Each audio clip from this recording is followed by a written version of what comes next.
जय हिंद मेरे प्यारे विद्यार्थियों। आज का टॉपिक है आवर्ती दशमलव। आवर्ती दशमलव क्या होता है इसकी जानकारी पहले लेते हैं। जैसे आप लोगों ने लिखा हुआ देखा होगा, ये है 0.6 पर बार लगा है, तो इसका मतलब क्या होता है कि ये 0.666 जितनी बार लिखना है उतनी बार लिख सकते हो। लेकिन ऐसे सवालों को यदि भिन्न में चेंज करना हो तो कैसे चेंज करेंगे, ये सबसे बड़ी बात होती है। तो भिन्न में कैसे चेंज करेंगे, तो पहले तो एक चीज़ और समझें।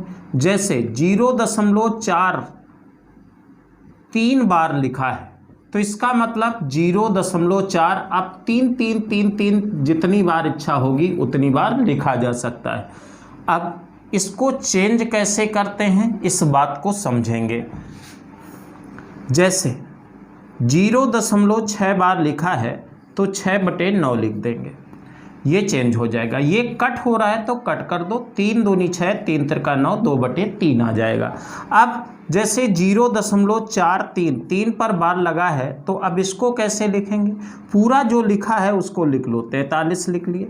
जिसमें बार नहीं लगा है वो माइनस में चला जाएगा, बटे कितना हो जाएगा, जितने में बार लगा है उतने 9 लिख दो और जितने में बार नहीं लगा उतने 0 लिख दो। अब इसको सॉल्व करेंगे तो आपका आंसर आ जाएगा, ये बचेगा 39/90। ये 3 से कट रहा है, 13 × 39 कितना हो जाएगा, 13 × 39 और 30 हो जाएगा। अभी भी कुछ कट रहा है, नहीं कट रहा है, 13/30 प्राप्त हो जाएगा। तो यहाँ पर 13/30 प्राप्त होगा। तो इस प्रकार आपने देखा ये भिन्न का स्वरूप 4 3 का इतना हो गया। अब जैसे लिखा होगा 4 3 7, 3 7 पे बार लगा है, 0.437 बार, तो इसको लिखेंगे 437 बटे माइनस, जितने में बार नहीं लगा वो माइनस में चला जाएगा। जितने में बार लगा है उतने 9 लिख दो, जितने में बार नहीं लगा उतने 0 लिख दो। इस प्रकार आपने ये समझ लिया।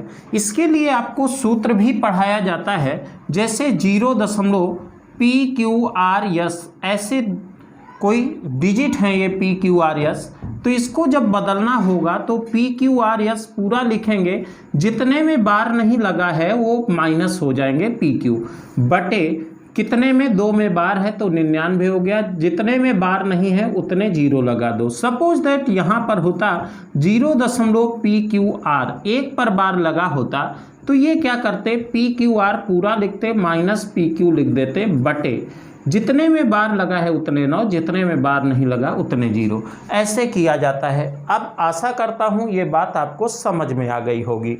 तो इस प्रकार सब रिकरिंग डेसिमल को चेंज किया जाता है। आवर्ती दशमलव को इंग्लिश में कहते हैं रिकरिंग डेसिमल या रिपीट दशमलव, रिपीटेड डेसिमल भी कहा जाता है।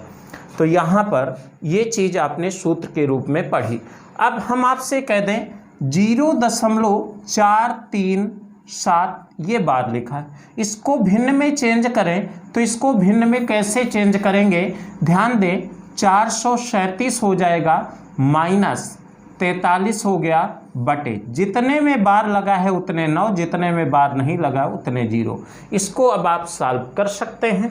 मैंने आपको केवल ये बताया, कई लोग सूत्र के चक्कर में पड़ जाते हैं कि इसका सूत्र क्या होता है। सूत्र कुछ नहीं होता है, कंसेप्ट यही है कि आपको यह ध्यान देना है कि दशमलव 0.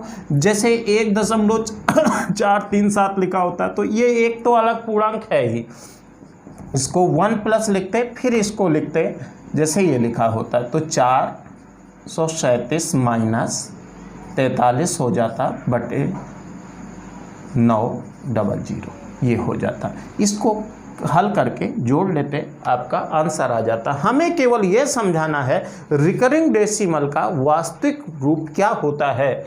जिन लोगों को यह जोड़ना घटाना नहीं आता है, बहुत मामूली सी चीज़ नहीं आती है, वो कमेंट्स बॉक्स में जाकर बताएंगे, उनके लिए भी वीडियो बनाए जाएंगे। ठीक, अब यहाँ पर मैंने केवल आपको ये समझाया, लेकिन मुद्दे की बात आती है कि ये होता क्यों है, ऐसा क्यों होता है। जैसे एसएससी का एग्ज़ाम हो और यूपीएसआई का एग्ज़ाम हो, ये सारी चीज़ें पूछी जाती हैं, क्यों पूछी जाती हैं और उस पर कितना गहराई पर क्वेश्चन बन सकते हैं, ये सब जानकारी होना बहुत ज़रूरी है। तो आइए देखते हैं कि क्यों होता है ऐसे। 0.7 बार ऐसे लिखा है तो आपको पता है सर 7/9 होगा, लेकिन कैसे होता है ये बात जानना बहुत ज़रूरी है, क्योंकि आगे जब मैं सवाल इस पर कराऊंगा, अभी केवल बेसिक जानकारी दे रहा हूं, इस पर प्रैक्टिस कराऊंगा तो आप कर सकते हैं कि देखते रहेंगे सारी चीज़ें कैसे होती हैं। बेसिक छोटी छोटी चीज़ें बहुत जानना ज़रूरी है। अब इसमें इसको लिखेंगे 0.7 बार को लिखे कैसा जाएगा, 0.777 ... ऐसे लिखा जा सकता है।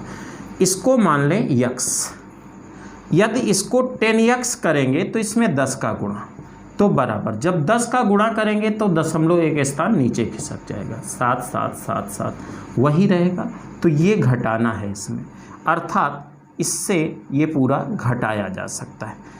10x माइनस x करोगे तो 7 बचेगा, तो ये 9x आ गया ना, तो 7, तो x बराबर 7/9 ऐसे होता है।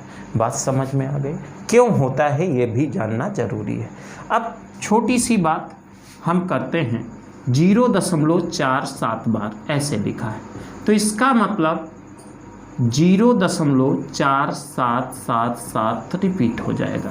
यहाँ पर यक्स बराबर देखेंगे तो क्या होगा 0.4777 ...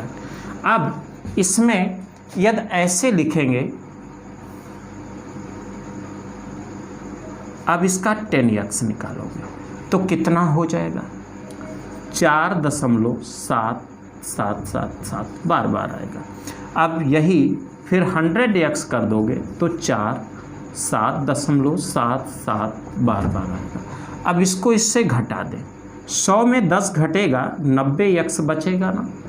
अब इसमें इसको घटाएंगे, ये चीज़ कैंसिल हो जाएगी, अर्थात 47 माइनस 7 हो जाएगा। अब यक्स बराबर कितना आ जाएगा, 47 माइनस 7/90 आ गया। वही चीज़ मैंने आपको सिखाई थी। मैंने क्या सिखाया था आपको, मैंने सिखाया था जब ऐसा कुछ हो तो 0.47 होगा, जितने पर तो इसको भिन्न के रूप में लिखेंगे तो पूरा लिख दें 47 माइनस, जितने में बार नहीं लगा वो माइनस हो जाएगा, जितने में बार लगा है उतने 9, जितने में बार नहीं लगा उतने 0। वही चीज़ तो यहाँ पर तब्दील होकर आती है। ये डायरेक्ट आपको रटा रहना चाहिए, कैसे चीज़ें की जाती हैं इसकी ज़रूरत नहीं पड़ती है। आगे मैं ये अब बेसिक जानकारी दिया हूँ, आगे भविष्य में जोड़ना घटाना इसका आवर्ती दशमलव का एक वीडियो बनाऊंगा, वहाँ पर एलसीएम मेथड की ज़रूरत होगी। लेकिन आपको ये जानकारी बहुत ज़रूरी थी, होता क्यों है, ऐसा क्यों करते हैं, तो आपने देख लिया। मैं आशा करता हूँ ये वीडियो आपको समझ में आया होगा। तो जो लोग नए हैं इस चैनल को देख रहे हैं तो मेरा चैनल ज़रूर सब्सक्राइब करें और बेल आइकन दबा दें ताकि सबसे पहले आपको नोटिफिकेशन पहुंच जाए। ये इस प्रकार मैं छोटी छोटी महत्वपूर्ण जानकारी देता रहूँगा आपको। मिलते हैं अगले वीडियो में। जय हिंद।